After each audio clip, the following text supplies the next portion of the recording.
Macron orders EU to fuel Tory civil war in plot to force Boris to scrap Brexit plan. France will use the threat of a no-deal Brexit to pressure MPs into opposing Boris Johnson's plans to rip up the withdrawal agreement. President Emmanuel Macron wants the European Union to target splits within the Conservative Party to force the Prime Minister to drop his internal market bill. He believes the row over whether ministers should be able to scrap EU rules in Northern Ireland as part of the fix to avoid a hard border after Brexit could be used as leverage in the bid to force Mr. Johnson to climb down.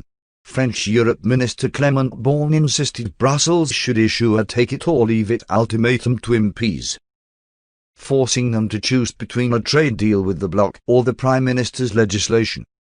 He said, "I am excluding nothing for the moment. We will see the parliamentary and political context in the UK in the coming weeks. I do not want to give a signal of pressure.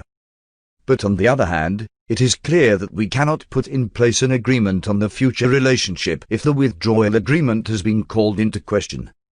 There Europe has some leverage. If at the end of the year, if we have an agreement on the future relationship and we are ready to ratify it at European and national levels, but the withdrawal agreement has been called into question, well, obviously, we cannot go forward."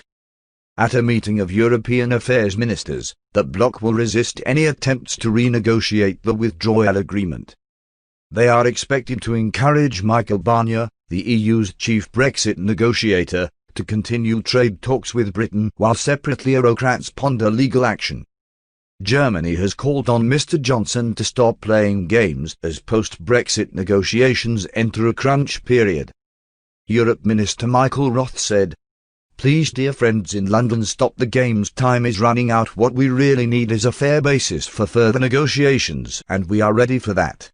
The German added, "The so-called internal market bill is extremely worries us because it violates the guiding principles of the withdrawal agreement, and that's totally unacceptable for us."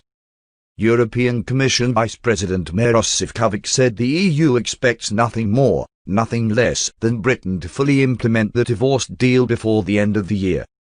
He said, "The EU believes in calm, constructive cooperation through the channels created through the withdrawal agreement. We will not be renegotiating, but we are dedicated to its full and timely implementation, nothing more, nothing less." Meanwhile, Commission officials have declared they are working on the basis there will be no Brexit trade deal. Eurocrats will draw up future economic forecasts based on no formal trading relations with Britain. According to source, European leaders will discuss the bitter wrangling over a trade deal with Britain when they meet in Brussels later this week. Mr. Barnier is expected to travel to London tomorrow to hold talks with Lord Frost, the Prime Minister's Brexit envoy, ahead of 9th round of formal negotiations. Britain and Brussels have both set a deadline of mid-October for any trade deal to be completed.